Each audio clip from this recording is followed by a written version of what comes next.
নমস্কার বন্ধুরা, good morning. আমি রিঙ্কু। আমার আরেকটা নতুন ভিডিওয় তোমাদের সবাইকে স্বাগত। কেমন আছো তোমরা? আশা করি তোমরা খুব ভালো আছো, আর আমার পরিবারেও সবাই খুব ভালো আছে। আর এখন থেকে আমি আমার আরেকটা নতুন ভিডিও স্টার্ট করছি। আশা করি তোমাদের আমার ছোট্ট ভিডিওটা ভালো লাগবে।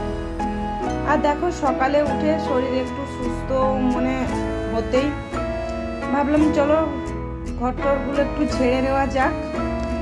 তাই দেখো, এক দিন যদি ঘর দুয়ার যদি না ঝাড়া হয়, যেন মনে হয় যে কতদিন যেন ঘর দুয়ার ঝাড়া হয়নি, তাই না?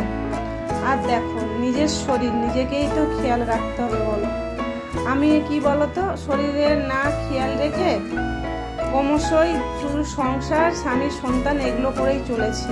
আজকে যে কোনো রোগ তো আস্তে আস্তে বাড়ে না, তাই না?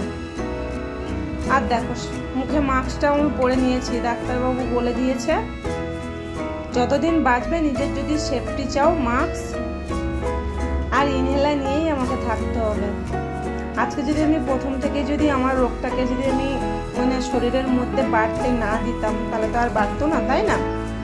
আর দেখো, রিপোর্ট করতে দিয়েছিলাম, তোমরা তো জানো, আমি আগের ভিডিওয় দেখিয়েছি।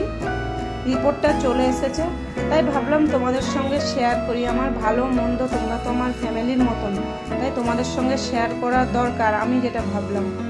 আর দেখো, কথা বলতে বলতে দেখো, সামনের এটা পরিষ্কার করে নিলাম। ওকে 2-1 দিন ছাড়া যদি পরিষ্কার না করি, ওর মধ্যে পুরো মাকড়সা ফাঁদ পেতে ভর্তি করে দেয়। আর শরীর খারাপের জন্য তো আমি কাজে হাত লাগাতেই পারছিলাম না। আমাদের মতন হাউস ওয়াইফদের আর কি বলো, নিজের সংসার, স্বামী, সন্তান বেশি শরীরের থেকে বেশি যত্ন দেই আমরা। নিজের শরীরের মধ্যে কোনো খেয়ালই রাখতে পারি না, আর পেরেও ওঠায় না। যেটুকু সময় পাই যেন মনে হয় একটু রেস্ট নিয়ে নিই, এটাই মনে হয়, তাই না? কিন্তু না, তোমাদের কাছে অনুরোধ রইল, তোমরা নিজের শরীর নিজেই যত্ন রেখো আর খেয়াল রেখো। নিজের শরীর যদি ঠিক থাকে আর ভালো থাকে, তবে তুমি তোমার সংসার, স্বামী, সন্তান সবাইকে দেখতে পারবে, তাই না? আর নিজেদের শরীর খারাপ হয়ে বসে থাকি, তাহলে বলো, আমার মতন এই একা সংসারে কে করবে? কেউ তো করার নেই। শরীর খারাপ হলেও আমাকে করতে হয়। কেন? আমি দেখেছি, আমি ইনহেলার প্রতিদিন ডাক্তারখানায় যে নেবুলাইজার নিয়েছি, আবার বাড়িতে এসে রান্না করেছি। আমাকে ডাক্তার টোটালি পুরো রান্না, ধুলোবালি, ঘর দুয়ার ছাড়া বারণ করে দিয়েছে।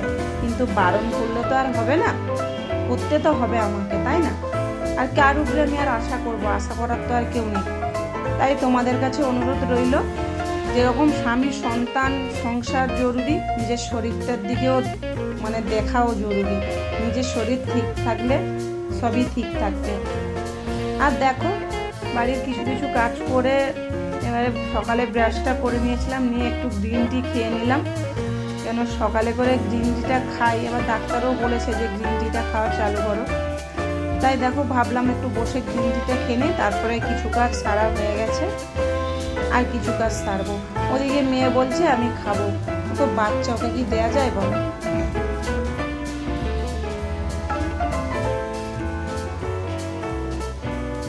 শরীরটা এখনো পর্যন্ত ঠিক হয়নি, তবু যতটুকু হয়েছে।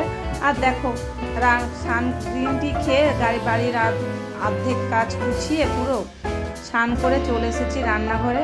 আজকের আর বেশি কিছু করব না, যদিও বাইরে ঝিপঝিপ করে বৃষ্টি হচ্ছে, তাই নিরামিষই রান্না করব, বেশি কিছু করব না রান্না।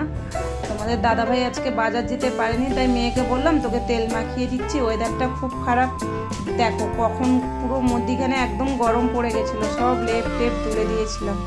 আবার যা বৃষ্টি হচ্ছে, ঠান্ডা পড়েছে, লেপ পাড়তে হচ্ছে, তাই না? এই ওয়েদারটার জন্যই বেশি মানুষের আরও বেশি শরীর খারাপ। আর দেখো, মেয়েকে তেল মাখিয়ে বড় মেয়েকে বললাম তুই ওকে স্নান করিয়ে দে, আমি রান্নাটা করে নিই, কেন বেলাটাও হয়েছে।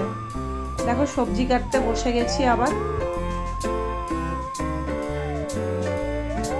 আর দেখো, কথা বলতে বলতে ঝিঙে আলুর তরকারিটাও রেডি হয়ে গেছে।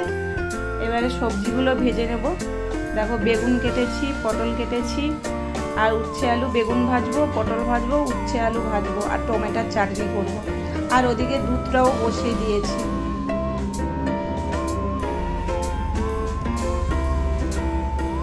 আর দেখো বেগুন পটল একসঙ্গেই ভাজাও হয়ে গেছে আমার, হয়ে কমপ্লিট হয়ে এসছে ভাজাটা।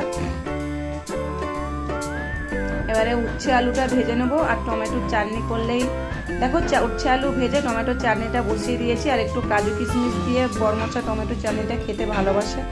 আর দেখো বসে গেছি পুরো ওষুধের মানে দোকান নিয়ে বসে গেছি।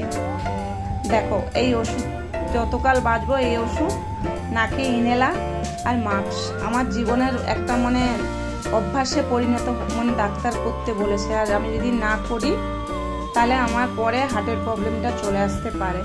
আমি ব্লাড টেস্ট করিয়েছিলাম, রিপোর্ট মানে অ্যালার্জি ততটা বেরোয়নি, আর বুকের এক্সরেও করেছিলাম, ঠিক আছে, কিন্তু দেখছি ডাক্তারবাবু বলছে এটা অ্যাজমা, মানে একটা আলাদা টাইপের, মানে আমি যে দম নিচ্ছি না ওইটা দমটা আমার শরীরের মধ্যে ভালোভাবে ছড়াচ্ছে না, মানে জমে যাচ্ছে বুকে যে। তাই ডাক্তারবাবু বললো যতদিন বাঁচবে তোমাকে ইনহেলার নিতে হবে। তাই সবার কাছে অনুরোধ রইল, শরীরের প্রতি খেয়াল রাখো, আগে শরীর তারপরে সংসার স্বামী। নিজে ঠিক থাকলে সবাইকে ঠিক রাখতে পারবো। আর দেখো ইনহেলারটা নেওয়ার পর 20 মিনিট কোনো কথা বলা যাবে না। চলো ভিডিওটা এখানে শেষ করছি, টাটা। আবার আসছে একটা নতুন